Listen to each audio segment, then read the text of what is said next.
नमो अरिहन्तानं नमो सिद्धाणं नमो आयरीयाणं नमो अध्यायाणं नमो सर्वसागुणं वन्दितु सर्वसिद्धे ध्रुवमचलमणोवमं गतिं पत्ते ओच्छामि समयपाद मणो सुधके बलि भणिदं नमः समयसाराय स्वानुभूत्य चतासते चित्स्वभावाय भावाय सर्वभावान्तरक्षिदे निज स्वरूप को परमरस चामे भरो अपार वंदो परमानंदमय समय सार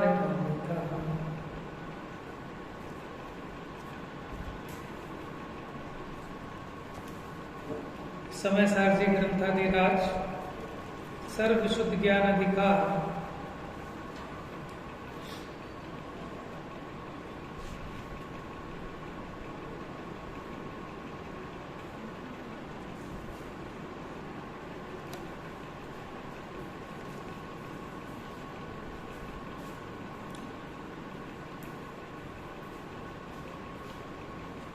पेज नंबर 827 827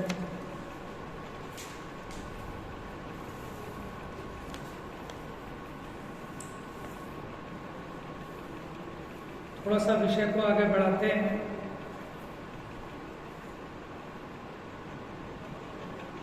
यहाँ तात्पर्य वृत्ति जो 366 से 371 तक अपनी ये 5 गाथाएं हुई थी, 6 गाथाएं,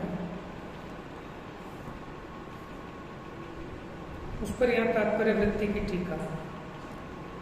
जहां लिखा है तात्पर्य वृत्ति, मिल गया आपको बीच में। दर्शन ज्ञान चारित्र कुछ भी नहीं है।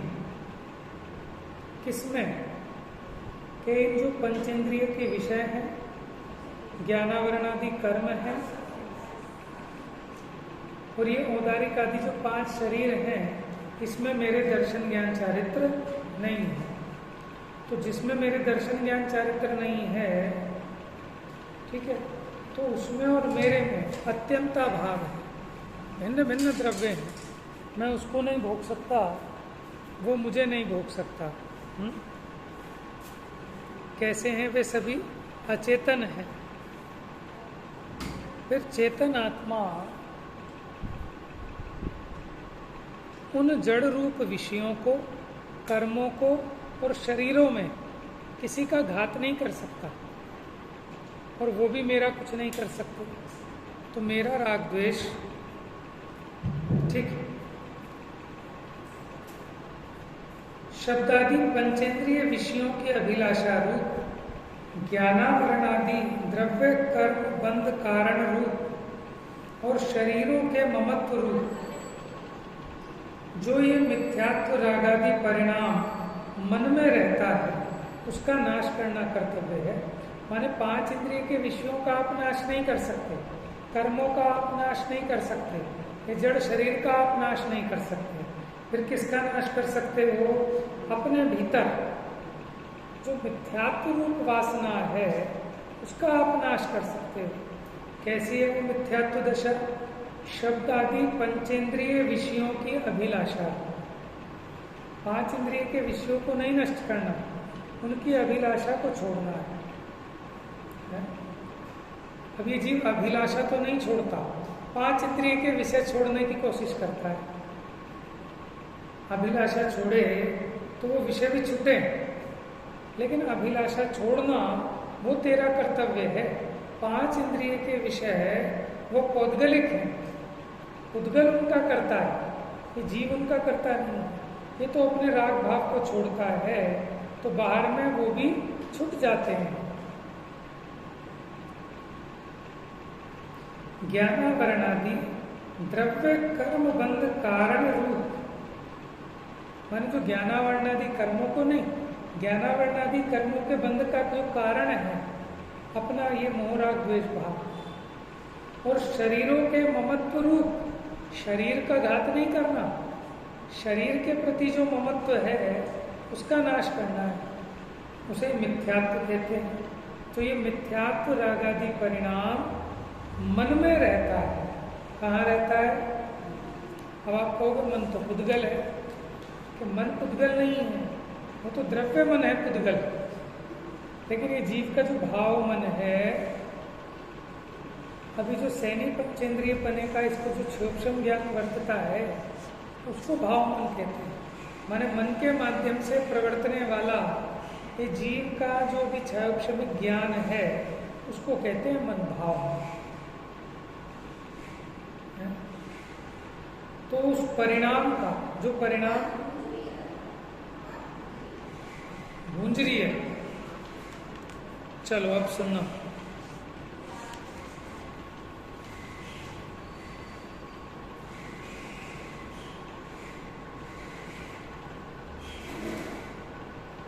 तो जो चित्त में उत्पन्न होने वाला मिथ्यात्व रागादि परिणाम है उसका नाश करना कर्तव्य है, ना कि इन 5 इंद्रिय के विषयों का नाश करना, ज्ञानावरणादि कर्मों का नाश करना और ये अचेतन काया का नाश करना। ये आपका कर्तव्य नहीं है, ये तो आप कर ही नहीं सकते, क्योंकि अगर आप इनको करो तो पहले आपको कर्ता होना पड़ेगा, और पुद्गल का कर्ता होने के लिए आपको पुद्गल होना पड़ेगा। ये शब्दादि रागादि के बहिरंग कारण रूप हैं, अतः त्याज्य हैं, ऐसा भावार्थ है। अब ये समझना इसको, ये भी त्याज्य तो हैं लेकिन ये उसके बहिरंग निमित्त कारण है, इसलिए निचली भूमिका में बुद्धिपूर्वक इनका भी त्याग किया जाता है। अच्छा बताओ, 5 इंद्रिय के विषयों का त्याग किया जाता है कि वो भावना की जाती है अपनी, ये जीव अपनी भावना ही करता है, ठीक है ना। बाकी तो ये सब कर्म के उदय का निमित्त है और बाहर में जैसा उस विषय का परिणमन होना हो वैसा है, लेकिन अपनी भावना भाता है जीव, ठीक है। अपने भीतर के भाव को भेद ज्ञान के बल से जीतता है, तो उसी को हम कहते हैं कि 5 इंद्रिय के विषय छोड़े। 5 इंद्रिय के विषय छोड़े माने देखो 6 डाला में कहा, बिन जाने ते दोष गुणन को कैसे तजिए गहिए, कि जब तक आप उसके गुण नहीं जानोगे तो उसे ग्रहण क्यों करोगे, और जिसके दोष नहीं जानोगे उसका त्याग क्यों करोगे। तो ये 5 इंद्रिय के जो विषय हैं ये सुखरूप नहीं है, ये हितकारी नहीं है, अहितकारी भी नहीं है, ये भिन्न है, ये पुद्गल है, स्पर्श रस गंध वर्ण शब्द। लेकिन इनमें जो मेरे को ऐसी विपरीत कल्पना है कि ठंडी हवा से सुख आएगा, बढ़िया स्वादिष्ट व्यंजन से आनंद आएगा, ये जो अपनी विपरीत मान्यता है, ये जो अज्ञान है, ठीक है, ये अज्ञान मुझको दुख रूप है। मेरी ये मान्यता मेरे को अहितकारी है और वस्तु के स्वरूप से विपरीत है। तो जो वस्तु के स्वरूप का सच्चा ज्ञान होता है तो सहज में वो भावना, वो वासना वो छूट जाती है, उत्पन्न नहीं होती, क्योंकि उसके दोष दिखाई देते हैं। माने रागादि अगर दोष रूप दिखें तो ये जीव रागादि से बचेगा और बुद्धिपूर्वक ऐसे निमित्तों में मिलेगा कि जो राग को मेटने में निमित्त हो। पढ़ते हैं ना, राग सहित जग में रुल्यो मिले सरागी दे, बीत राग मेटो राग कुटे, कि राग सहित जग में रुला था। और देव भी मैंने कैसे ढूंढे? सरागी, है ना, क्योंकि जिसको जो पसंद है वो वैसा ढूंढता है। अब जिसको वीतराग भाव समझ में आया, जिसको लगा कि राग दुख रूप है तो वीतराग भेंट्यों में, अब वीतरागी भगवान की माने मिलना हो गया हमारे महाभाग्य से। अब हमारा जो राग रूपी विपरीत कुटेव है, हे भगवान बस वो मेटो। अब कह रहे हैं कि आप मेटो, मेटने खुद नहीं है, ये भी बात ख्याल में है, लेकिन ये एक भक्ति का प्रकार ऐसा ही होता है, ठीक है ना।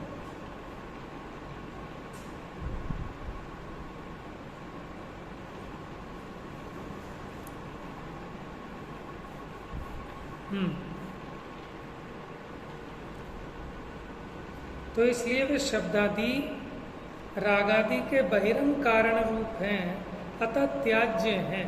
ऐसा जिसके समझ में आया कि इन 5 इंद्रिय के विषयों में मेरा सुख नहीं है, ठीक है, तो वो उनकी संगति भी छोड़ना चाहता है, तो बुद्धिपूर्वक वैसी प्रतिज्ञा भी लेता है राग की भूमिका में।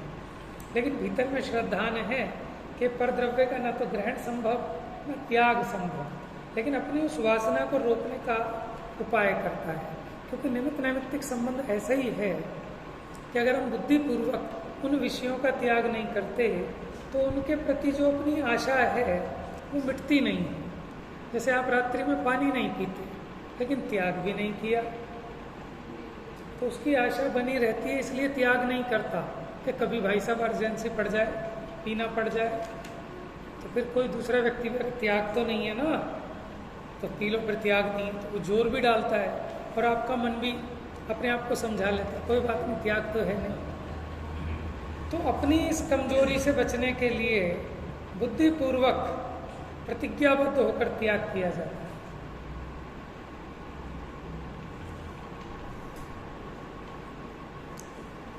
आगे देखो, शब्द आदि पंचेंद्रिय विषयों की अभिलाषा रूप से 5 इंद्रिय के विषयों की अभिलाषा करता है, काया के ममत्व रूप से। इस काया में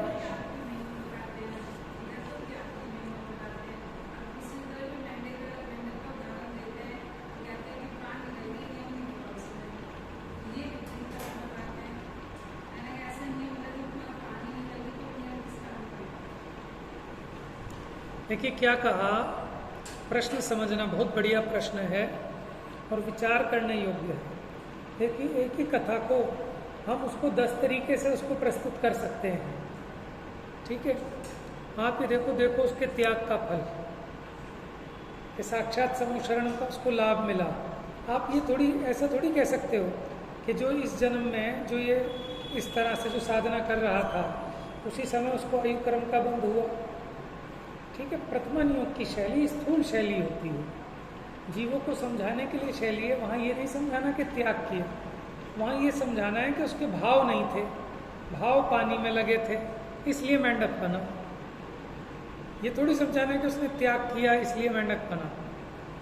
समझाना है कि त्याग तो किया, लेकिन इसे सच्चा त्याग थोड़ी कहते हैं।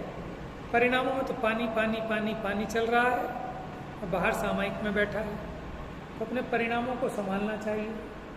लेकिन फिर भी जो त्याग किया, जो बुद्धिपूर्वक उसका नियम था उसको निभाया, तो वो भी बेकार कहाँ गया। मेंढक की पर्याय भी मिली, तो उस मेंढक की पर्याय में भी महावीर अष्टक स्तोत्र में भी गाया, यदर्चा भावेन प्रमुदित मना दर्दुर इह। दर्दुर कहते हैं मेंढक को। यद अर्चा माने जिन महावीर भगवान की अर्चना के भाव से प्रमुदित मन वाला ये दर्दुर माने मेंढक कहाँ चला, क्षणादासीत स्वर्गी गुण गण समृद्धा सुख निधि। के देखो गुणों से समृद्ध सुख निधि का स्वामी क्षण भर में स्वर्ग का देवता हो गया। और जिस राजा श्रेणी के हाथी के पैर के नीचे आकर मरा,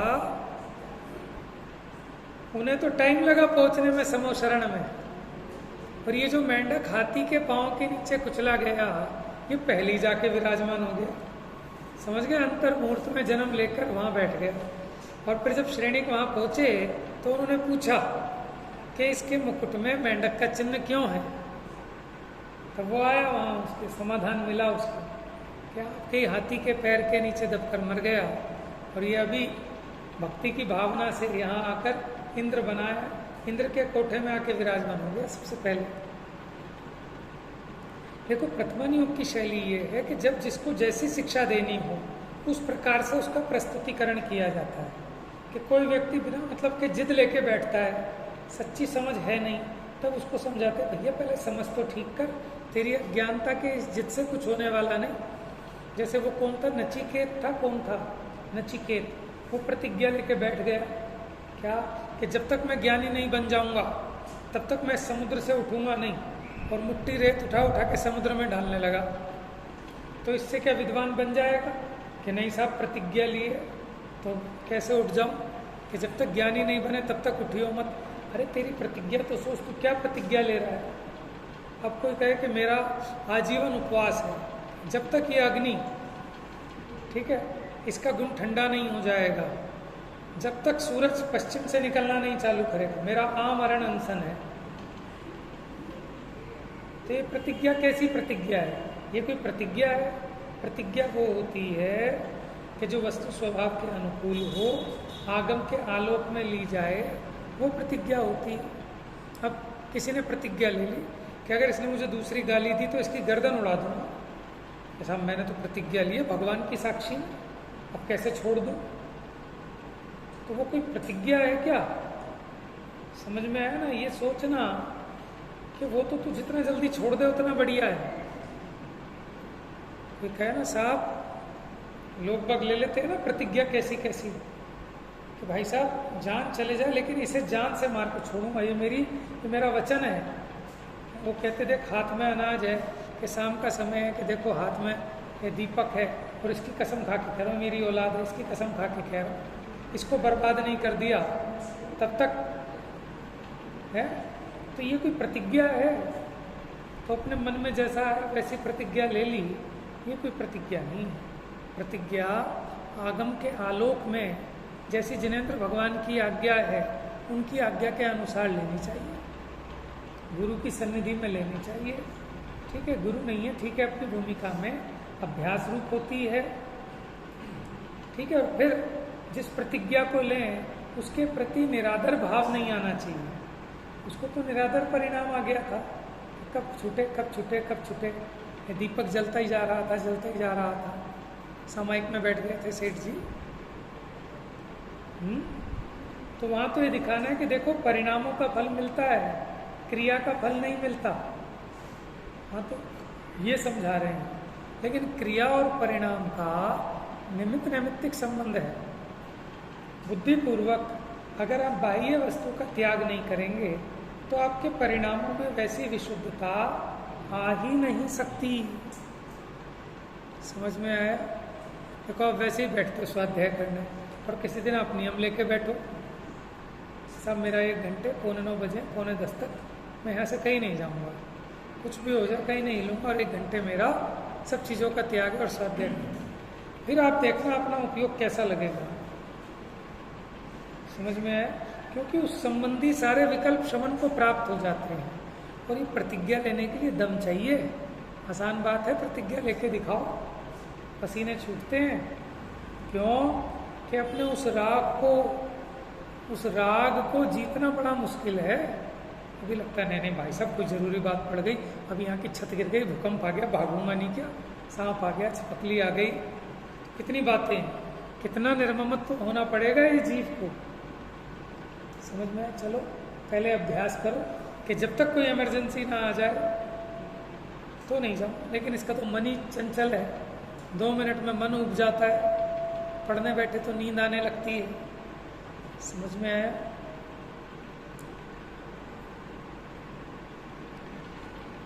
देखो दुकान पे सुबह 10 से 6 का टाइम हो, तब भी इसको कोशिश रहती है 10 बजे से पहले दुकान खोल लूँ। 6 बजे का टाइम है तो सौभाग्य समझता है कि ग्राहकों की लाइन ना छूटे, अच्छा साहब 8 बजे तक चले दुकान है। तो रुचि की बात है ना। और दम चाहिए, ये दम इसी का नाम है कि वीर्यत्व शक्ति का उभाड़ होना। ये जीव के अंतराय कर्म का उदय विशेष है, इसकी इसने अपनी शक्ति हीन कर रखी है क्योंकि अपने स्वरूप को नहीं जानता। तो इसका आत्मबल बिल्कुल मरा जैसा हो गया। इतना भी इसमें सामर्थ्य नहीं है कि कोई प्रतिज्ञा ले सके। प्रतिज्ञा लेते से ही इसके पसीने छूटते हैं। नहीं साहब प्रतिज्ञा नहीं लूँगा। समझ में है? और जो जिनका अनंत वीर्य प्रकट होता है अथवा अंतराय कर्म का अभाव होने से आत्मा की सामर्थ्य प्रकट होती है, उनका ऐसा उछाला होता है कि घर परिग्रह छोड़कर, माने कहते हैं ना कि साहब इतना देखते देखते सुनते सुनते कि जीव विषयों से विरक्त क्यों नहीं होता, और वो एक क्षण में देखते थे एक सफ़ेद बाल देखा और सब राजपाट सब छोड़ दिया। तो इसका नाम है आत्मा की शक्ति की व्यक्ति। आत्मा अनंत शक्तिवान है, लेकिन तूने इसकी शक्ति की व्यक्ति नहीं है, अपनी शक्ति सामर्थ्य को भूल गया है, खो गया है, ठीक है। लेकिन पुरुषार्थ से जिसने व्यक्त की तो ये सामर्थ्य, शरीर की ताकत अपनी ताकत नहीं है। देखो जैसे जीव के सब बिना पंडित जी आए थे, बिना पंखे के बैठाया सबको, बड़ा अत्याचार किया साहब, ठीक है चलो कोई सहले कोई नहीं सह पाए, तो बात शरीर की नहीं है, बात सारी की सारी आत्मा की ताकत की है, इसमें शरीर की ताकत नहीं चाहिए। दुकान पे भी तो बैठे रहते हैं गर्मी में, कोई धूप में रेडी लगाता है वो बेचारा खड़ा रहता है, कहाँ कहाँ लाइनों में लगना पड़ता है, जीव को भाग दौड़ करनी पड़ती है, सब करते हैं, लेकिन यहाँ अपनी सामर्थ्य को खो बैठा है। जो हलवाई पूरे दिन भट्टी पे बैठता है ना गर्मी में, वो भी यहाँ बिना पंखे के नहीं बैठ पाएगा, क्योंकि अपनी आत्मा की सामर्थ्य को भूल गया है। तो शरीर में भी कहते हैं ना, शरीर से काम नहीं लोगे तो जो ताकत है वो भी नष्ट होती जाएगी। तो उसी प्रकार आप अगर कुछ त्याग आदि नहीं करेंगे तो जो आपको प्राप्त सामर्थ्य है वो भी हीन होती जाएगी, और आप जितना त्याग करेंगे उतनी देखो आपका बल बढ़ता है, आत्मबल बढ़ता है, शक्ति बढ़ती है। अभी कोई कह दे साहब एक दिन का एक आसन ही कर लो, तो भी 10 बार सोचेगा, कहेगा भाई सुबह का भोजन 9 बजे नहीं करूँगा, फिर आज तो 1 बजे करूँगा, थोड़ा बहुत ड्राई फ्रूट भी ले आना, साथ में जूस भी दे देना, रोज़ 3 रोटी खाता होगा तो आज 5 की कोशिश रहेगी, नहीं आए तो बात अलग है। समझ में आया? तो इसका मतलब कितना भयभीत है कि नहीं भयभीत है? जब डॉक्टर कहता है कि साहब टेस्ट कराना अल्ट्रासाउंड खाली पेट, वहीं 2 बज जाए तब इसे भूख भी नहीं लगती वहाँ पे, तो बस अल्ट्रासाउंड हो जाए भाई सब कैसे, आज ही कराना है। डॉक्टर का बहुत लेट हो गई, आप चले जाओ, कल आ जाना, सुबह सुबह कर दो। नहीं डॉक्टर साहब कोई दिक्कत नहीं, आज करा के ही जाऊँगा, समझ 2 बजे चाहे 4 बजे। तो हमने अपनी सामर्थ्य को स्वयं खोया है। शरीर हीन नहीं है किसी का, इतना भी हीन थोड़ी ना है कि हम 1-2 दिन बिना खाने के ना रह सकें, रह सकते हैं। हमने अपनी आत्मा की ताकत को खोया है, यहाँ से थकते हैं, यहाँ से विकल्प होता है, समझ में? अब दूल्हा दुल्हन है, अपनी शादी में क्या खाते हैं बताओ, सुबह से शाम तक क्या खाते हैं? वो तो बस एक वीडियो बननी है तो थोड़ा बहुत खा के दिखा दिया, कहाँ खाने में मन लगता है? बिना खाए पिए बताओ, बढ़िया गाड़ी चलती है, फिर भी मुँह चेहरे पे स्माइल रहती है। तो ये नहीं कि चेहरा मुरझा गया हो और एक दिन इसको कहते हैं आज तेरे को खाना नहीं मिलेगा, पनिशमेंट है, तो देखो इसका चेहरा जैसे 10 दिन से खाना ना मिला हो। तो ये सब अंदर की सोच का खेल है? तो इसलिए जो बाह्य त्याग है वो अंतरंग त्याग का निमित्त कारण है, इसलिए बुद्धिपूर्वक बहिरंग त्याग करना ही चाहिए। बहिरंग त्याग किए बिना आत्मा के परिणामों की वो विशुद्धि हो ही नहीं सकती। अगर ये बुद्धिपूर्वक ये 5 माने जो परिग्रह है इसका त्याग ना करे, बुद्धिपूर्वक 5 पापों को ना छोड़े, महाव्रत अंगीकार ना करे, तो बताओ उस जीव के 6वां 7वां गुण स्थान हो सकता है क्या? किसी हालत नहीं हो सकती। ये अलग बात है कि बाहर का त्याग करने पर भी हो अथवा ना हो, लेकिन बाहर का त्याग किए बिना तो नहीं हो सकता है। तो इसलिए तपस्या है तो सुखदायक, लेकिन अपने को कैसी लगती है? आत्म हित हेतु विराग ज्ञान ते लखें आपको कष्ट दान। बताओ अपने को, आत्मा का हित करने वाला है क्या?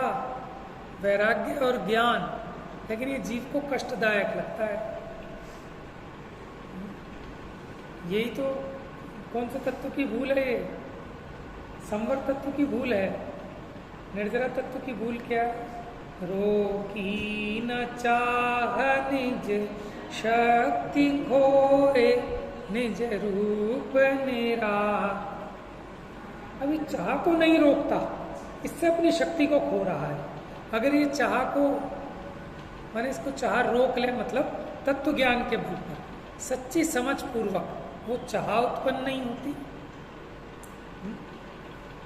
आपको समझ में आ जाए कि ये जो बढ़िया जो आप व्यंजन कह रहे हो ना, ये जो तला हुआ पकौड़ी है, ये भाई साहब जहर है, 4 दिन तक दुखी रहोगे।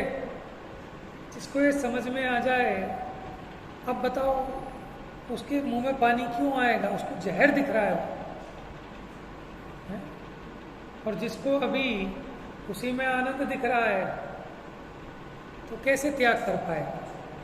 बाहर में ना भी खाए 1 दिन 2 दिन, लेकिन और बढ़ के कूदेगा फिर उसमें। तो इसलिए बिन जाने ते दोष गुणन को कैसे तजिए दही। इसलिए जिस भी दोष का त्याग करना है, उसके त्याग में क्या गुण है और उसके ग्रहण में क्या दोष हैं, इन सबको जाने तभी सच्चा त्याग हो सकता है। बिना जाने सच्चा त्याग नहीं होता।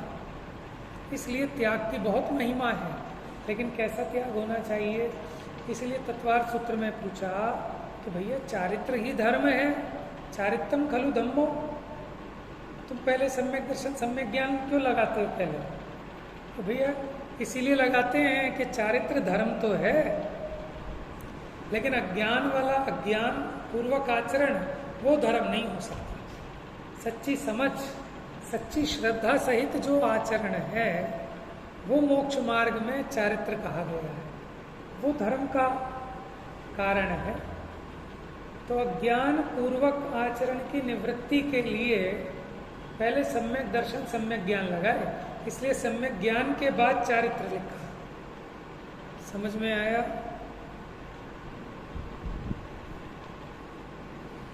अब ऐसा भी नहीं कि कोई रास्ता तो पूछे और चले नहीं, तो फिर पूछने का क्या फायदा होगा?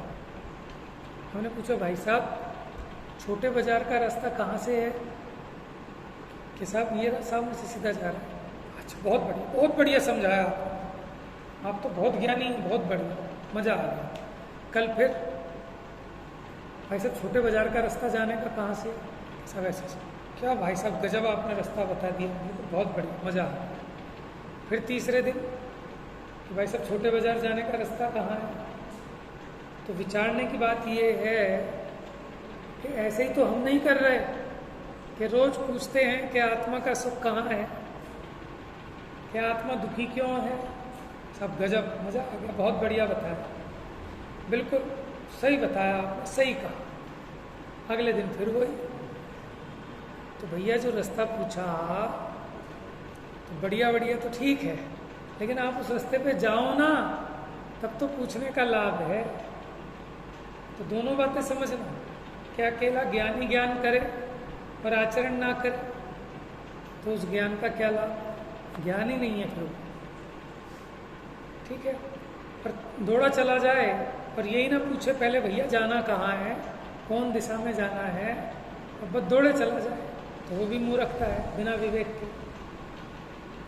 जैसे एक अंधा और एक लंगड़ा, सिद्ध चक्र विधान में अंधा लास्ट में आता है ना, कि जो, हाँ क्या है, अंध पंगु और आलसी। अंधा कहा कि जिसको सम्यक ज्ञान नेत्र नहीं है? पंगु माने जिसके पैर ही नहीं है, आलसी माने पैर भी हैं आंखें भी हैं लेकिन आलसी है। तो जलेंगे, जल जाएंगे, पार नहीं हो पाएंगे, जंगल में आग लग गई थी। और एक और था ना कि एक लंगड़ा है, पंगु है, दूसरा अंधा है, अब वो फंस गए, कैसे निकले? कैसे निकले? दोनों फंस गए। लंगड़ा तो भाग नहीं सकता, अंधे को दिख नहीं रहा, तो लंगड़े ने क्या किया, वो अंधे के कंधे पे बैठा। किसके? अंधे ने लंगड़े को अपने कंधे पे बिठाया, आंखें तो लंगड़े की और पांव अंधे के, तो हो जाएगा ना काम, बेड़ा पार। तो ऐसी ज्ञान और उसके साथ आचरण मिल जाए तो ये भवसागर के जंगल से निकल पाओगे।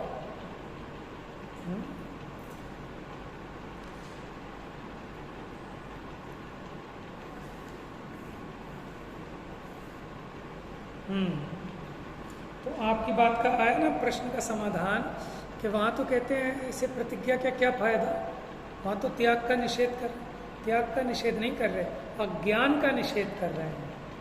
ठीक है, वो हमारी परिस्थिति अलग अलग हो सकती है, ठीक है ना। अब हमने इस बात को इस तरह समझाया कि वहाँ त्याग का निषेध नहीं है, वहाँ अज्ञानता का निषेध है कि तेरे को प्रतिज्ञा लेने की समझ नहीं है। ऐसे कोई प्रतिज्ञा थोड़ी होती है? प्रतिज्ञा जैसे जिनागम में जो विधि बताई है उसके हिसाब से प्रतिज्ञा ली जाती है और आगे पीछे का परिणाम सोचकर, सब कुछ विचार करके। ठीक है, तो कई लोगों को लगता है कि ये उदाहरण इसलिए देते हैं कि भाई साहब इसलिए प्रतिज्ञा तोड़ दो, कोई फायदा नहीं, प्रतिज्ञा के चक्कर में अड़े रहोगे तो वही कांड होएगा जो हुआ वहाँ नागदत्त का, तो बन जाके वही मेंढक बन जाओ। तो ये प्रतिज्ञा तोड़ने का उपदेश कहीं नहीं है। ये तो हम ये कहेंगे कि प्रतिज्ञा ली सो तो तूने बहुत बढ़िया किया, लेकिन अब इसका स्वरूप समझ। मान लो जब नहीं समझा तो अब समझ। प्रतिज्ञा लिए तो बहुत बढ़िया काम किया, और प्रतिज्ञा लेने के बाद अब समझ में जल्दी आएगा, पहले नहीं आता। देखो,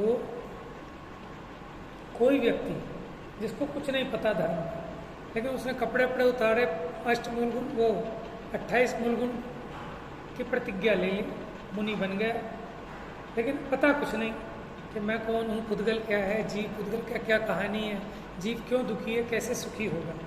तो आप ये मत कहो कि गलत किया, बहुत बढ़िया किया। अब क्या होगा, अब उसको पूरी फुर्सत है, माने जो गाँव के प्रपंच थे और उनमें अटकने और फंसने का चक्कर नहीं है। तो जो बाह्य त्याग है वो अवसर देता है आत्म कल्याण का। आप ये सोचो, हम गृहस्थी, ठीक है, जवान भी हों तब उतना ज्ञान प्राप्त नहीं कर पाते, और कोई बेचारे बुजुर्ग से महाराज बने, अब उन्हें इतना टाइम मिल पाता है कि वो इतने ज्ञानी हो जाते हैं बड़े थोड़े से समय में। आप पूरी जिंदगी पढ़ते रहो तो आपको नहीं समझ में आए, नहीं। तो त्याग की महिमा बहुत है। हाँ ठीक है कि नहीं समझे, अब समझ लो, काम तो समझ के ही करना है। तो हमारी जो शैली है वो इस तरह की नहीं होनी चाहिए। तूने तो जिंदगी खराब कर ली, जिंदगी खराब नहीं की, बहुत धन्य मुद्रा धारण की है, बस अब इसमें ये और हो जाए तो बस कल्याण हो जाए, है ना। तो हमारी सोच पॉजिटिव होनी चाहिए कि काम तो यही करने लायक है, लेकिन अब ये लेकर आपको देखो कितनी फुर्सत है, ना खाने का विकल्प, ना पीने का विकल्प, ना घर गृहस्थी का विकल्प। अब अपना स्वाध्याय करो, तत्व चिंतन करो, देखो कितनी जल्दी सार्थक होगा।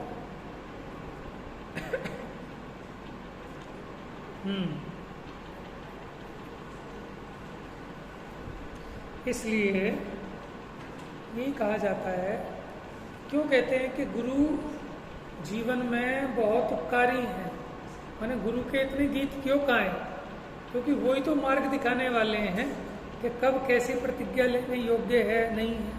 अपनी तो बुद्धि नहीं चलती है, तो स्वयं को इतना आगम ज्ञान है, अपने को ज्ञान नहीं है, तो कम से कम गुरु हैं, वही बताएंगे कि कब क्या प्रतिज्ञा लेनी, क्या नहीं लेनी। अब प्रतिज्ञा लेने के बाद मेरे को ये परिणाम आ रहे हैं, तो वही स्थितिकरण करते हैं, ठीक है। तो इसलिए हम क्या करते हैं, हमने चुपचाप तो प्रतिज्ञा ले ली, तो चुपचाप तोड़ दो, काय का भय है। देखो अंतर यही है ना कि जो हमारे यहाँ शादी विवाह किए जाते हैं वो पंचों की साक्षी में, समाज की साक्षी में। क्यों कि कल को कितना भी कलेश हो जाए, आदमी 100 बार सोचेगा कि लोग क्या कहेंगे। 1000 लोगों की साक्षी में मैंने वचन लिए थे, समझ में। उसी प्रकार ये जो प्रतिज्ञा है ऐसी चुपचाप ले ली मन में ही, किसी को क्या पता है। तो जीव का मन भी कहता है किसी को पता तो है नहीं, छोड़ दो। लेकिन अगर सबको पता है और गुरु की सन्निधि में प्रतिज्ञा ली है तो ऐसे परिणाम आएंगे, तो आराम से तोड़ नहीं पाएगा प्रतिज्ञा को, विचलित होने के चांस कम है, समझ में आया। इसीलिए आप देख लो, जो चोरी छुपे शादी करते हैं फटाक तलाक भी हो जाता है। उन्हें काहे का डर है, किसका डर है? तो इसलिए सारी सामाजिक व्यवस्थाएं, तो उसकी घोषणा भी खाली नाम के लिए नहीं, लेकिन वो बाउंड हो जाता है एक तरह से कि मन में विचार भी नहीं आएगा उसके प्रतिज्ञा को भंग करने का।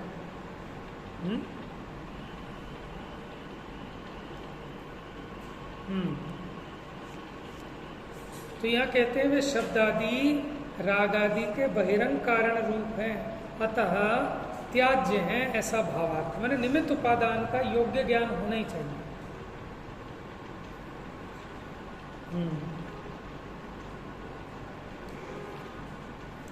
इसका आगे वाला पैरा भी पढ़ लिया था हमने। शब्दादि पंचेंद्रिय विषयों की अभिलाषा रूप से, काया के ममत्व रूप से, अथवा ज्ञानावरण आदि कर्म बंध के निमित्त रूप से, अनंतानुबंधी आदि राग द्वेष जो मन में मिथ्या ज्ञान रहता है, किसका नाश कर सकते हो आप कर्म का नहीं कर सकते, पांच इंद्रिय के विषय का नहीं कर सकते। हाँ, अपने भीतर जो अभिलाषा है उसका अभाव करना है, जो अनंतानुबंधी राग है उसका अभाव करना है, मिथ्या ज्ञान का अभाव करना है, उस पर इसका ध्यान नहीं है। उस मिथ्या ज्ञान का निर्विकल्प समाधि के प्रहार से सर्वज्ञ भगवान ने नाश बताया है कि कैसे हो सकता है उसका नाश, निर्विकल्प समाधि के प्रहार से। मिथ्या ज्ञान का ही नाश नहीं, अपितु मिथ्या दर्शन का भी नाश कहा, उसी तरह मिथ्या चारित्र का भी नाश कहा है। वहाँ अचेतन शब्दादि विषय कर्म काया रूप उद्गल द्रव्य में कोई भी घात नहीं कहा गया कि तू इनका कुछ कर, ऐसा उपदेश नहीं है। वो कहते हैं ना, मूंड मुंडाना बहुत सरल है, मन मुंडन पर सरल नहीं। हम यहाँ कहते हैं कि मूंड मुंडाना तेरे हाथ में है ही नहीं, वो उद्गल की क्रिया है। हाँ, तेरे चेतन में जो मन मुंडन है वो सरल है। बाहर से तो करा लिया मुंडन, लेकिन भीतर में जो इच्छाओं का मुंडन होना चाहिए, माने जो केस लोच हैं, ये राग के निमित्त थे। हर व्यक्ति अपने बालों की वजह से सुंदर दिखना चाहता है, बालों में आकर्षण रहता है, तो ये आकर्षण का निमित्त हटाया है।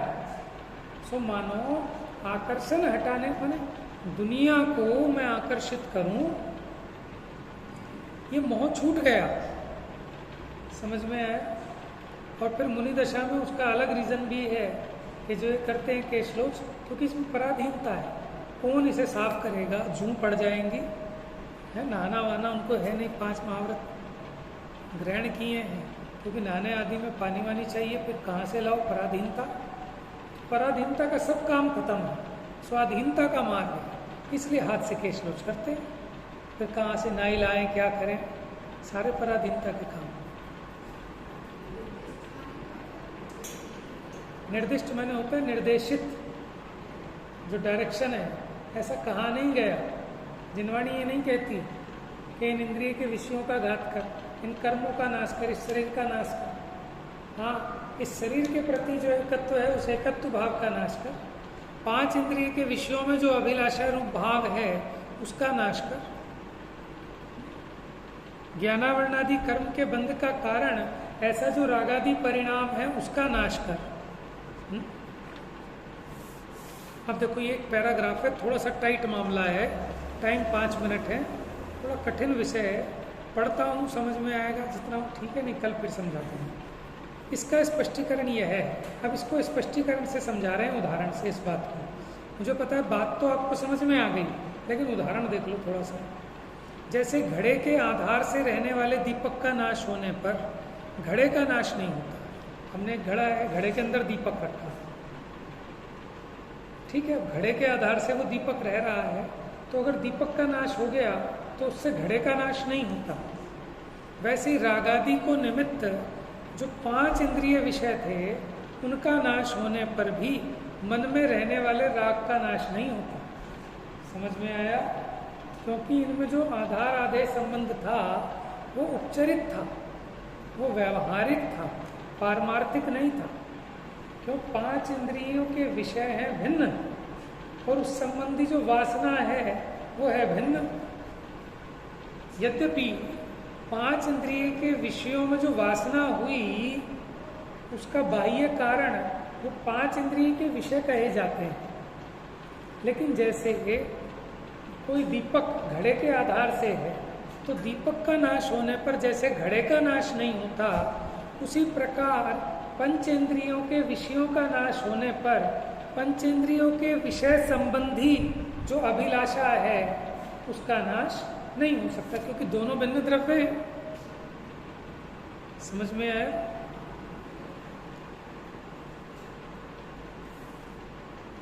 किस कारण से अन्य का घात नहीं होता?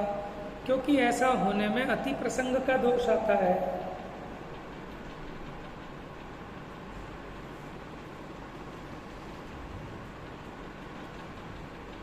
अन्य का घात होने पर किसी अन्य का घात नहीं होता। अगर ऐसा होने लगे, ठीक है, एक उसके घात होने पर यहाँ मेरे किसी भाव का घात होने लगे तो अनेकों का घात होने लगेगा।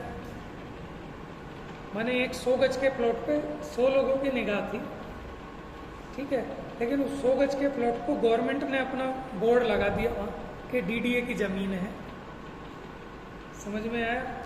तो उसके घात होने पर वो 100 व्यक्तियों की अभिलाषा खत्म हो गई है। तो कहते इससे अति प्रसंग का दोष आएगा कि एक के घात होने पर दूसरे का घात होने लगेगा तो अनंतों के घात का प्रसंग आने लगेगा। माने इसमें कोई व्यवस्था नहीं रह जाएगी कि आप माने काम करोगे किसी चीज़ में और काम हो जाएगा किसी चीज़ में। माने वो जो रसगुल्ला था उस रसगुल्ले को उठा के किसी ने नाले में फेंक दिया, ठीक है, तो अब कोई कहे कि साहब मेरे को बस वो रसगुल्ले के कारण, वो इतना सुंदर रसगुल्ला इतना सजा के रखा हुआ था कि उसको देखने से मेरी रसना इंद्रिय संबंधी अभिलाषा जग गई थी। तो फिर आपकी रसना इंद्रिय की अभिलाषा ना जगे उसके लिए दुनिया में से सारे रसगुल्ले नाले में फेंकने पड़ेंगे क्या? ये तो अति प्रसंग का दोष आ जाए, व्यवस्था नहीं बनेगी, ठीक है। मेरे को काम विकार ना हो इसके लिए क्या सारी जितनी भी स्त्रियां हैं जगत से वो उनका नाश करना पड़ेगा? तो अति प्रसंग का दोष है। क्योंकि ऐसा होने में अति प्रसंग का दोष आता है, क्योंकि जीव के जो कोई भी सम्यक्त्वादी गुण हैं वे परद्रव्यों में शब्दादि विषयों में स्पष्ट रूप से नहीं होते। माने मेरा गुण 5 इंद्रिय के विषयों में नहीं है कि उसने मेरा सम्यक दर्शन रोक दिया हो या उसके नष्ट होने पे मेरा सम्यक दर्शन हो जाए, ऐसा नहीं है। इस कारण से निर्विषय माने जो 5 इंद्रिय के विषय हैं इनसे रहित स्वशुद्धात्म भावना से उत्पन्न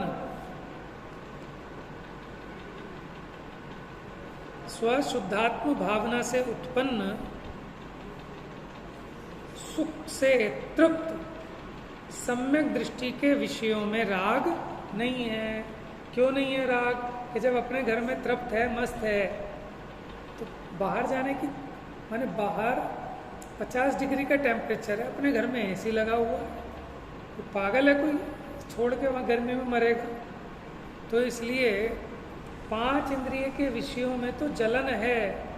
विषय चाह दावा नल दयो, कि विषयों की 4 रूपी अग्नि में जल रहे हैं कौन?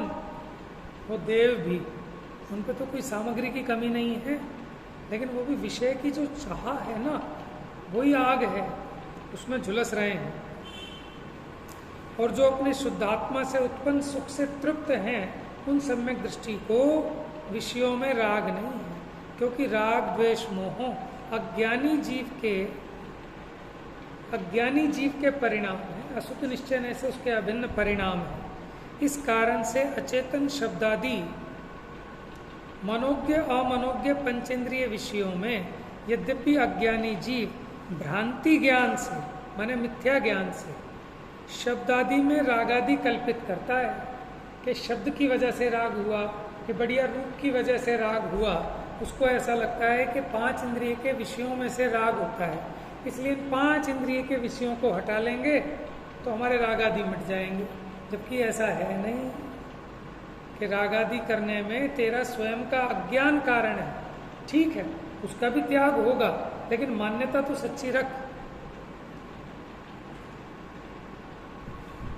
तो यद्यपि अज्ञानी जीव भ्रांति ज्ञान से शब्दादि में रागादि कल्पित करता है, तथापि शब्दादि में रागादि नहीं है। किस कारण से? क्योंकि शब्दादि अचेतन है।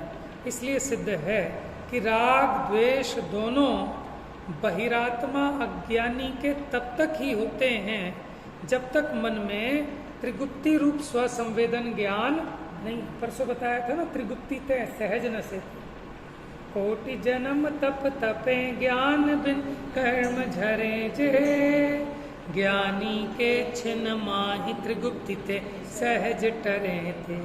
परसों अंत में बात चली थी ना कि ज्ञानी के उपयोग की जो एकाग्रता होती है, जो उपयोग मन वचन काया के निमित्त से बाहर में प्रवृत्त रहा था, अब वो बाहर से निवृत्त हो गया तो स्वरूप में गुप्त हुआ। ऐसा उपयोग, उसमें इतनी सामर्थ्य है कि करोड़ों भवों में कितनी तपस्या तपने से जिन कर्मों का नाश नहीं हो सकता, ज्ञानी के सामर्थ्य है ज्ञान का। क्योंकि ज्ञान ना हो तो त्रिगुप्ति कैसे हो, एकाग्रता कैसे हो? समझदार व्यक्ति थोड़ी देर में काम निपटा लेता है, मूर्ख आदमी पूरे दिन लगा रहता है उसमें। क्यों? ये ज्ञान का महात्मा जाना। इस प्रकार ये 6 गाथाएं पूरी हुई। बाकी आगे की चर्चा कल है। जा वाणी के ज्ञान से सूझे लोकालोक